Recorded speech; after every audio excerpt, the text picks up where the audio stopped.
Bonjour! Aujourd'hui, nous sommes le 19 août 2009 et puis je m'apprête à enregistrer les premières ébauches de notre future démo Human Condition afin de pouvoir envoyer ce démo-là dans les bars pour pouvoir y jouer. Alors, c'est ça. Aujourd'hui, je vais enregistrer les tracks de guitare acoustique et les tracks de vocal. Et puis, comme ça va donner un peu d'avance pour les gars dimanche. On va pouvoir focusser vraiment sur le drum et puis la bass. Alors, c'est ça. On va vous montrer ça un peu aujourd'hui et aussi dimanche. Alors, ce que j'utilise comme programme, moi, c'est Cubase. Et puis, c'est ça, là, je vais me créer une track pour pouvoir enregistrer. On va commencer avec la track numéro 1. C'est toujours bien important de nommer ces tracks de guitare. Ben, c'est important de nommer à peu près n'importe quel track. Mais moi j'appelle ça guitare acoustique. Et voilà. Fait que là, avec ça, ben on est prêt. Alors, c'est parti!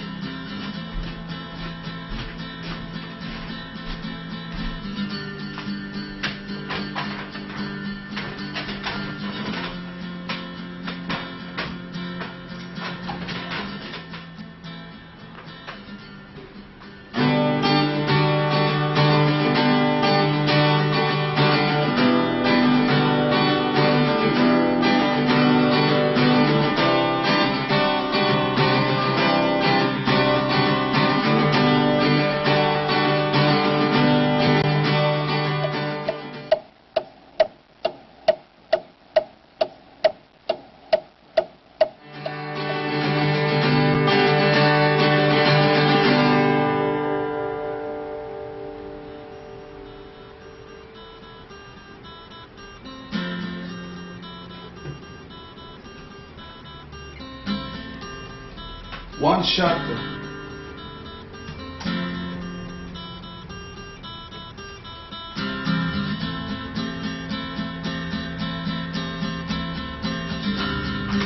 C'est pour celle-là. Alors, eh bien c'est ça. Je viens de terminer toute la session de guitare acoustique. Et là, je ne parle pas de seulement le démo de 3 tunes, mais je me suis aligné pour faire toutes les tunes. Ça s'est très bien passé, ça faisait déjà un bout que je les pratiquais, donc in the bank!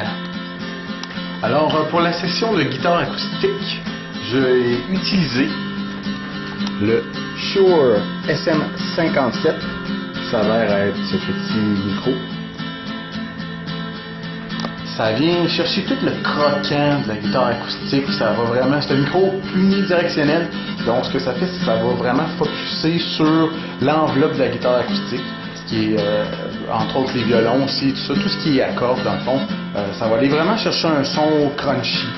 Et puis, pour les vocales, j'ai utilisé le Shure SM58, lui, ce beau petit micro-là. Et puis ça aussi, c'est un micro unidirectionnel, sauf que lui, il va aller chercher plus l'enveloppe de la voix. Il va aller chercher le dynamique des vocales, dépendamment aussi du mix qu'on en fait. Mais c'est vraiment un micro qui est réputé pour les shows et aussi un peu justement l'enregistrement studio. Donc c'est avec ça que je vais me servir pour enregistrer ma voix aujourd'hui.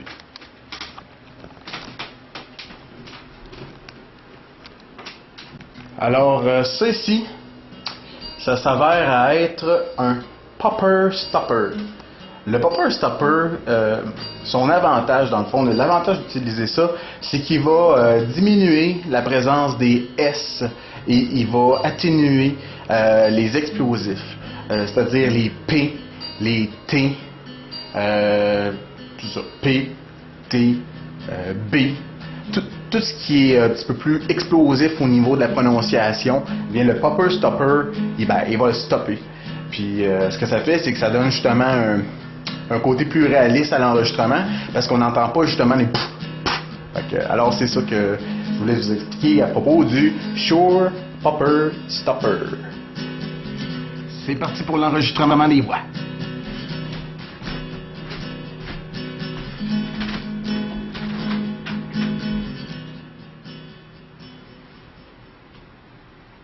She was looking at her pictures, crying for what she left behind.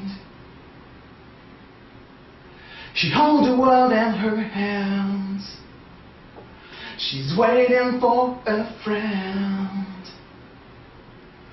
Now she's going nowhere, and she's praying to stay there.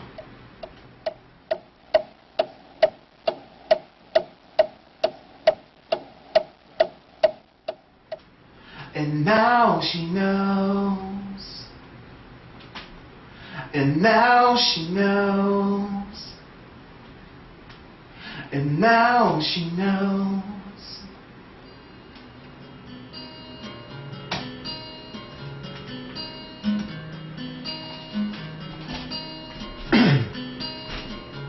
Ça ressemble un peu à ça. Alors, j'ai terminé d'enregistrer non seulement les 3 tracks, j'ai toutes les... Ça veut dire toutes les tunes du spectacle sont maintenant, en tout cas, prêts à partir pour la deuxième étape, c'est-à-dire drum et bass. Mais là, moi c'est parce que je suis quelqu'un d'un petit peu excessif des fois, donc tu sais, j'avais la journée pour faire ça, donc ben, je l'ai faite, puis je suis très content du résultat, et vous allez en entendre quelques-uns très bientôt.